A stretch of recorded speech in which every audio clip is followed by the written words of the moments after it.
Tôi muốn tương tác với lại là những người thương yêu của tôi. Đấy, thì cái nhà của mình thì nó cũng gần chợ này kia, thì nói chung là rất là tiện. Ví dụ buổi sáng đi học về cái xong ghé ngang chợ cái mua rau, mua cá, mua thịt về nấu ăn. Trời ơi quá đã luôn, mà tôi là một con người rất là thích nấu ăn nha. Mà trong phim này vô tình tôi là một cái người cũng vô bếp, cũng nấu ăn này kia rất là đảm đang luôn ấy.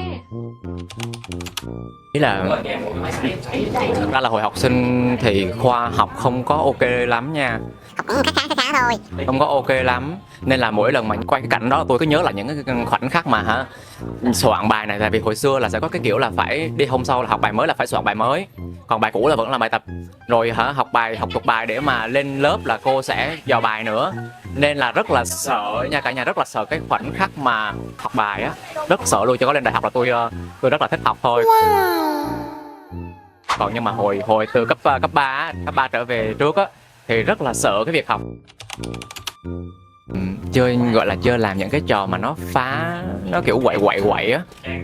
Tại vì cái thời học sinh là một kiểu mọi người sẽ mường tượng tới những cái cảnh mà nó sẽ rất là phá nè, rồi kiểu chơi đùa mà kiểu lố lan ô về này kia. Nhưng mà hồi xưa mình rất là hiền, vì kiểu mình không có quậy, mình không có quậy luôn. Chỉ có một lần mình nhớ một lần là mình thấy mình quậy nhất, mình thấy mình ấy nhất là mình leo rào của trường để mà trốn học. Đó, tức là lên trường rồi nhưng mà bạn bè cù rủ thôi mày nghỉ đi, hôm nay mày nghỉ đi về đi chơi đi này kia, đi ăn rồi này kia đi. Cái xong là lúc đó là cũng đắn đo dữ lắm, tại vì tôi rất là siêng học, thậm chí là tôi đi học rất là sớm nữa. Xong đó tôi nghe những lời cù rủ của bạn bè, cái xong tôi bỏ về. Đó là một lần duy nhất trong cuộc đời mà tôi trốn học nha cả nhà. Cách đây khoảng vài ngày trước khi Can bắt đầu bấm máy bộ phim này cùng với mọi người thì Can có một giấc mơ là Can quay trở về hồi cấp 2 với những người bạn của mình. Bởi vì cái ký ức của Can về mọi người xung quanh và bạn bè thời đi học thì nó ít hơn. Can nghĩ là ít hơn so với mọi người, nên lúc nào Can cũng sẽ nhớ và trân trọng nó lắm. Thì trước khi quay bộ phim này 3 ngày thì Can có nhớ một giấc mơ là Can vui chơi lại với những người bạn thân của mình ở thời niên thiếu. Và cho đến ngày hôm qua khi quay cái cảnh mà cùng nhau nằm, cùng nhau nô đùa ở một bãi cỏ, một công viên, thì thật sự là nó lại trỗi về một lần nữa. Và Can nghĩ rằng là không biết sao nhưng mà mình thật sự trân trọng cái khoảnh khắc ngày hôm qua. Với nỗi nhớ có âm thanh lần này thì hoàn toàn mọi thứ nó giống như việc là mình là một cuộc vui chơi, mình là một cái cuộc mà thể hiện cái thanh xuân của mình như những gì mình đã làm trước đây. Vậy nên là một cái tinh thần thì rất là nhẹ nhàng và thoải mái. Nếu mà mọi người đón xem, mọi người sẽ biết là đây là một cái cuộc hành trình du hành lại thời gian của những cái ký ức của một nhóm bạn rất là vui vẻ. Thì chắc chắn là không phải những là Can đâu, mà sẽ có rất nhiều các bạn đã từng có những kỷ niệm như thế rồi. Thế nên là ngày hôm nay là ngày onset thứ 2 và với Can thì cũng là ngày cuối cùng thôi. Thì cảm xúc vẫn y chang như ngày đầu, vẫn cứ là đến và tái hiện lại những cái quá khứ của mình với đám bạn của mình. Vậy thôi, rất là thoải mái, relax và enjoy cái moment này.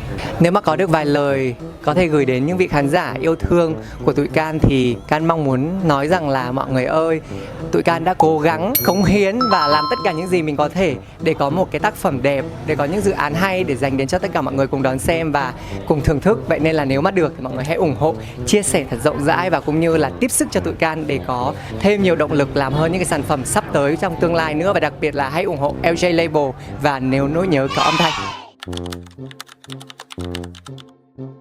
Mình cảm thấy là nhà bạn hơi nghèo. Tại sao không có trà mà chỉ có mỗi bánh thôi? Đáng lẽ bánh thì mình phải đa dạng. Mình xin lỗi, mình quay lại khúc này ha. Thực ra tuy là ít bánh nhưng mà thực ra bánh chất lượng lắm mọi người. Trời ơi, nó thơm mùi bơ mà có mùi đường sữa mà nó còn rắc thêm ít một đường vụn nữa. Trời ơi, ngon tuyệt vời. Cái này trà mà chưa có là tôi nghĩ là chắc là ông đang cứ trong tủ thôi ha. Mình quên lấy thôi mọi người. Xíu nữa Vi sẽ thưởng thức trà sau. Nói chung là nhà bạn nó cũng kiểu là điều hòa không khí ngoài trời, thành ra là không khí tầm khoảng 32 độ mát mẻ.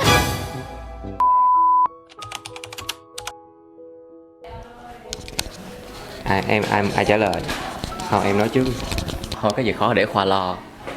Thật ra thì ở ngoài Khoa và anh Lu cũng ý là không có cãi nhau kiểu mà bùng chát như lúc nãy. Em cảm thấy là em với cả anh đều có cái sự lâm ly á.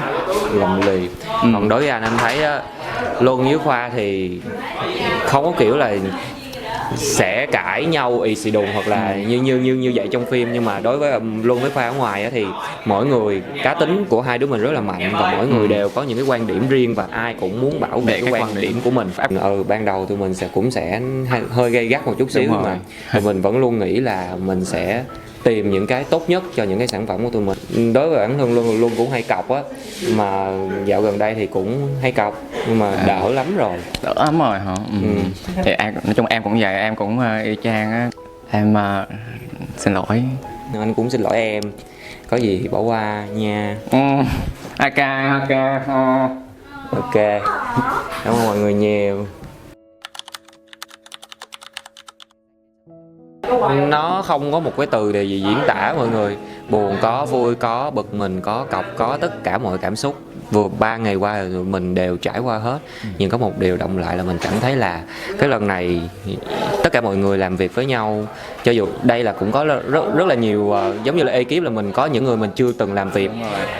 Thời gian đầu thì ngày đầu mình sẽ có lập cập rất là nhiều vấn đề, nhưng mà qua ngày thứ 2, ngày thứ 3 là mọi người ở trên tinh thần là mọi người rất là link với nhau và mọi người làm việc rất là xuất sắc và rất là hiệu quả. Thậm chí là làm việc mà quên cả ăn, từ Đúng ekip rồi. tới diễn viên, tất cả mọi người kiểu làm cái vô mood cái là cứ làm rồi mọi người quên là phải ăn, phải lấy sức để mà làm tiếp luôn. Đúng rồi, nên là mình cảm thấy là biết ơn mọi người rất là nhiều. Và một phần nữa là trong bộ phim lần này thì tất cả mọi người làm việc trên tinh thần là mọi người rất là sáng tạo rất nhiều, và mọi người ở trên tinh thần là mọi người thể hiện cái tôi của mình trong cái bộ phim này về từng chi tiết, về những cái nhỏ nhất về make up hoặc là đầu tóc hoặc là những cái những đạo cụ và những cái góc quay đèn này kia nọ đều có những cái ẩn ý ở sau đó, nên là có những cái tôi và những cái cá tính của mọi người ở trong bộ phim này rất là nhiều. Nhưng mà nó lại vô tình hòa hợp á. Đúng rồi. Nhiều cá tính nhưng mà nó lại hòa hợp trong một bộ phim, và nó kiểu nó làm cho bộ phim của mình nó rất là nhiều màu sắc. Tự nhiên nói tới từ thất nghiệp sao mà tôi chạnh lòng của mọi người. Thực sự hả, mọi người biết là mình làm diễn viên và ca sĩ nên là sẽ có một cái khoảng thời gian mình rất bận, sẽ có những cái khoảng thời gian mình rất là rảnh, mình không có cái gì làm hết. Thì những cái người mà như Luân á, những cái bạn mà làm nghề như Luân á thì sẽ rất là nhạy cảm, và sẽ đôi lúc thì mình sẽ sống thiên về cảm xúc rất là nhiều. Khi mà mình không có việc gì làm thì mình cảm thấy là nó tụt mood và mình sẽ suy nghĩ rất là nhiều thứ, nên là nó sẽ gợi nhớ cho Luân những cái lúc mà Luân ở nhà á, xong rồi mình sẽ suy nghĩ có một chút xíu tiêu cực, nhưng mà mình sẽ có thời gian mình nghĩ về bản thân của mình để mình trau dồi thêm á mọi người.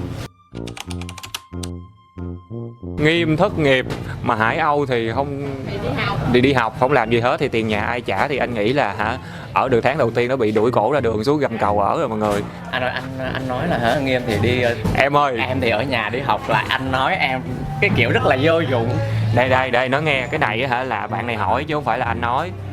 Em ở nhà nấu ăn, được chưa? Đúng rồi đó, em làm Ok. việc nhà. Em làm việc Em nhà. làm gì? Anh nghĩ là ra gầm cầu nó sẽ ít việc cho em hơn.